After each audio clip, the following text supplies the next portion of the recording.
అనుమానాస్పద పరిస్థితుల్లో అక్కడ మరణించడం జరిగింది. 25వ తారీఖు మార్నింగ్ 8:47కి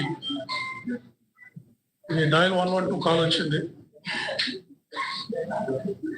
డెడ్ బాడీ పడి ఉంది ఒక మోటార్ సైకిల్ తో పాటు అని చెప్పి ఇన్ఫర్మేషన్ వచ్చింది. ఒక ఇన్ఫార్మెంట్ ఎవరు ఒక ఫోన్ చేసి చెప్పారు. ఆ ఇన్ఫర్మేషన్ మీద అక్కడికి పోలీస్ స్టాఫ్ వెళ్ళి వారిని ఎగ్జామిన్ చేసి అక్కడ సీన్ ఆఫ్ ఆఫెన్స్కి వెళ్ళి అక్కడ పడి ఉన్న మోటార్ సైకిల్ ఒక డెడ్ బాడీని ఎగ్జామిన్ చేయడం జరిగింది. అక్కడ సీన్ ఆఫ్ ఆఫెన్స్ లో దొరికిన ఆ మృతుడి సెల్ ఫోన్ ఆధారంగా ఆ ఫింగర్ ప్రింట్ ద్వారా దాన్ని ఓపెన్ చేసి అక్కడ బంధువులని ఆ ఫోన్ లో దొరికిన నంబర్స్ తో మాట్లాడి వాళ్ళ ఫ్రెండ్స్ తోటి బంధువులతోటి మాట్లాడితే చనిపోయిన వ్యక్తిని శ్రీ ప్రవీణ్ కుమార్ పగడాల గా దాన్ని గుర్తించడం జరిగింది. తర్వాత ఆ రోజు వారి బంధువులు ఎవరు అందుబాటులో లేకపోవడము, వారి హైదరాబాద్ వారి స్వస్థలం కావడంతో వారు సాయంత్రం ఇక్కడికి వాళ్ళ బంధువులు వచ్చిన తర్వాత ఆ రోజు కేసు రిజిస్టర్ చేసి నెక్స్ట్ డే మార్నింగ్ వారి బంధువులు ఇంకా వారి ఫ్రెండ్స్ అంతా వచ్చిన తర్వాత మనం ఇంక్వైస్ట్ ప్రొసీడింగ్స్ కండక్ట్ చేశాము. ఎంఆర్ఓ గారు ఈ ప్రతి ఒక్కరూ ఈ మృతి మీద మాకు అనుమానం ఉండేది చెప్పడంతో మేజిస్ట్రేట్ గారితో ఎంఆర్ఓ గారితో రిక్వెస్ట్ చేయడం జరిగింది. Team of doctors and videography ఇది పోస్ట్ మార్టం కూడా చేయడం జరిగింది. తర్వాత ఈ కేసు ఇది మృతి మీద వారి ఫ్రెండ్స్ కానీ ఇంకా కొంత ప్రజలకు కానీ అనుమానం ఉండడం వల్ల దీన్ని చాలా ఇంపార్టెంట్ కేసుగా పరిగణించి ఈస్ట్ గోదావరి ఎస్పీ గారి ఆధ్వర్యంలో ఒక స్పెషల్ ఇన్వెస్టిగేషన్ టీంని దీన్ని దర్యాప్తు చేయడానికి మనం నియమించడం జరిగింది. దానికి కొవ్వూరు డిఎస్పీ దేవకుమార్ గారు, తర్వాత north zone DSP Srikanth, Umamaheswararao, Vijay Kumar ఇలా ఇన్వెస్టిగేషన్ లో ఎక్స్పీరియన్స్ ఉన్న ఆఫీస్ అందరినీ కూడా నియమించి దీన్ని దర్యాప్తు స్టార్ట్ చేయడం జరిగింది. అంతేకాకుండా ఈ కేసుని గౌరవ ముఖ్యమంత్రి వర్యులు డైలీ మానిటర్ చేస్తున్నారు. నిన్న కూడా ఎస్పీ ఈస్ట్ గోదావరి తోటి దాదాపు 45 నిమిషాలు వారి కేసుని పూర్తిగా సమీక్షించారు. దర్యాప్తులో ప్రోగ్రెస్ ఏంటి నివేదిక తీసుకున్న తర్వాత త్వరగా వాస్తవాలు తేల్చి ప్రజలందరికీ విషయాలు తెలియజేయాలని చెప్పారు. అంతేకాకుండా మా డీజీపీ గారు ఇతర ఉన్నతాధికారులు కూడా ఈ కేసుని రెగ్యులర్ గా ఫాలో అప్ చేసి ఎప్పటికప్పుడు దీని మీద ఇన్స్ట్రక్షన్స్ ఇవ్వడం జరుగుతూ ఉంది. సో బేసిక్ గా మాకు ప్రిలిమినరీ ఇన్వెస్టిగేషన్ వారు 24వ తారీఖు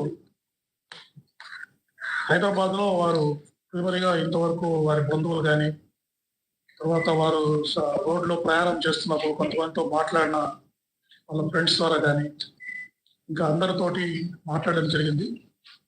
సో వారు 24వ తారీఖు మార్నింగ్ హైదరాబాద్ నుంచి అరౌండ్ 11 గంటలకు బయలుదేరినట్టుగా మాకు ప్రిలిమినరీ ఇన్ఫర్మేషన్ తెలుస్తూ ఉంది. తర్వాత అరౌండ్ 1 o'clock అట్లా వారు Choutuppal toll gate 1 o'clock Choutuppal toll gate pass అయ్యారు.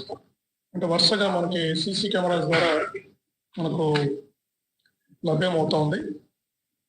తర్వాత కొద్దిసేపు ఒక విజయవాడలో మాత్రమే వారు విజయవాడకు వచ్చిన తర్వాత ఒక 3-4 hours వారి మూమెంట్ ట్రాక్ చేస్తున్నాం. వారు ఎక్కడున్నారు విజయవాడలో అనేది దాని మీద ఫర్దర్ ఇన్వెస్టిగేషన్ జరుగుతూ ఉంది. తర్వాత కొంతమూరు పెట్రోల్ బంక్ దగ్గరికి అరౌండ్ 11:30కి రీచ్ అయ్యారు.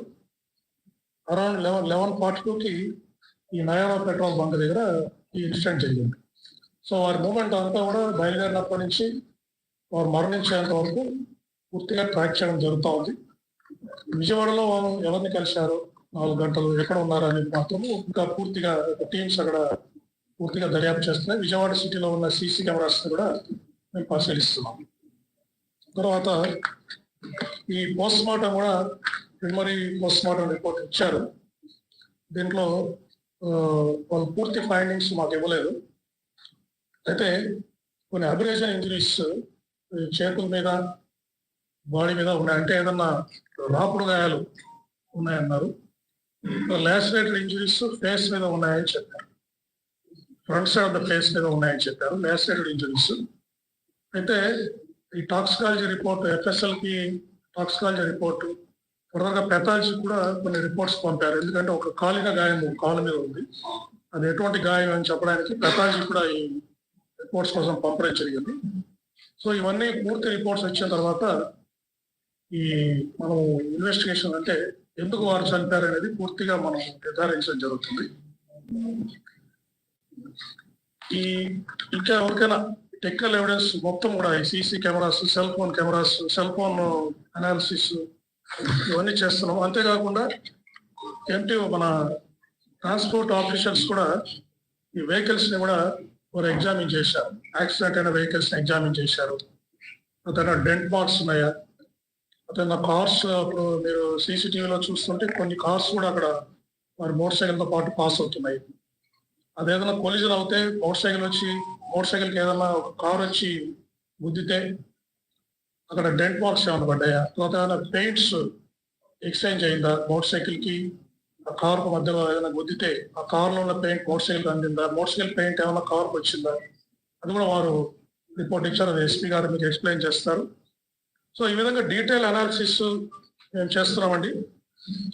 ఇంకోటి నేను ప్రజలకి విజ్ఞప్తి చేసేది ఏంటంటే, ఎవరు కూడా ఆందోళన చెందాల్సిన అవసరం లేదు. ఈ కేసుని డీటెయిల్గా ఇన్వెస్టిగేట్ చేస్తున్నాము. ఎవరికైనా అనుమానాలు ఉంటే కూడా వారిని, నన్ను కానీ జిల్లా ఎస్పీ గారిని కానీ, వాళ్ళ దగ్గర ఏదైనా సాక్ష్యాలు ఉంటే కూడా, వీరి మృతికి సంబంధించి ఉంటే కూడా మమ్మల్ని వచ్చి వాళ్ళు కలిసి ఎక్స్ప్లెయిన్ చేయొచ్చు. వారికి ఎటువంటి సందేహాలైనా మేము క్లారిఫై చేయడానికి రెడీగా ఉన్నాము. అంతేకాకుండా ఆ యాంగిల్స్ కూడా మేము ఇన్వెస్టిగేట్ చేస్తాము. అంతేగాని వీరి మృతి గురించి అనవసరమైన సోషల్ మీడియాలో కానీ అనవసరమైన పోస్టులు పెట్టి విద్వేషాలు సృష్టించే విధంగా చేస్తే మాత్రం చట్ట ప్రకారం చర్యలు తీసుకుంటామని మీకు తెలియజేస్తున్నాను. ఇప్పుడు జిల్లా ఎస్పీ గారు ఇంతవరకు గ్యాదర్ చేసిన technical evidence, CCTV footages, FSL నుంచి కూడా ఆ వీడియో ఫుటేజ్ ని 50 ఫ్రేమ్స్ గా డివైడ్ చేశారు. సో డ్రోన్ షాట్స్ అన్ని మీకు ఎక్స్ప్లెయిన్ చేస్తారు. ఐజీ గారికి నమస్కారం. అలాగే ఇక్కడికి వచ్చిన పాత్రికేయ మిత్రులకు, ఇక్కడ నా కొలీగ్స్ కూడా గుడ్ ఈవినింగ్. సో మనం మొట్టమొదటిగా మొన్న ఫస్ట్ ప్రెస్ మీట్ అయిన తర్వాత కొంత ఎవిడెన్స్, ఇప్పుడు సార్ చాలా ఎవిడెన్స్ తెలియజేశారు. ప్రిలిమినరీ పోస్ట్ మార్టం రిపోర్ట్, అలాగే ప్రిలిమినరీ డిటిఓ రిపోర్ట్ ఇవన్నీ వచ్చాయి. వీటితో పాటు ఇప్పుడు మీకు మరికొంత డేటా మేము కలెక్ట్ చేసాము. అది బేసిక్ గా toll plaza from Hyderabad outskirts నుంచి మన యాక్సిడెంట్ సీన్ దాకా ఆయన ట్రావెలింగ్ ది ప్రతిదీ కూడా మనం చేసాము. ప్రైవేట్ సీసీ కెమెరాలు ఏవైతే ఉన్నాయో with in the Hyderabad and with in Vijayawada, ఈ రెండు కూడా మనం ఇంకా ఫర్దర్ గా కలెక్ట్ చేసి అవి కూడా మీకు రానున్న రోజుల్లో ప్రజెంట్ చేస్తాం. సో టోల్ ప్లాజాలో ఆయన మనకి చౌటుప్పల్ ఫస్ట్ టోల్ ప్లాజా దగ్గర 1:29కి స్టార్ట్ అయ్యారు. ఇది ఫోటో చూపించగలుగుతామా? తర్వాత చూపిద్దామా? డైరెక్ట్ వీడియో చూపిస్తారా? చౌటుప్పల్ చూడండి. చౌటుప్పల్లో తర్వాత నల్గొండ దగ్గర కొర్లపహాడ్ అనే ఒకటి 2:14, చిల్లకల్లు 3:31, అలాగే కేసర అంటే మన అవుట్స్కట్స్ లోకి వచ్చారు 4:07కి. మళ్ళీ పొట్టిపాడు అంటే కేసర అండ్ పొట్టిపాడు మధ్యన ఆయన విజయవాడలో సైట్ అయ్యారు మనకి టౌన్ లో. అది వెతకాల్సి ఉంది. పొట్టిపాడు 9:15కి, తర్వాత కలపూరు 9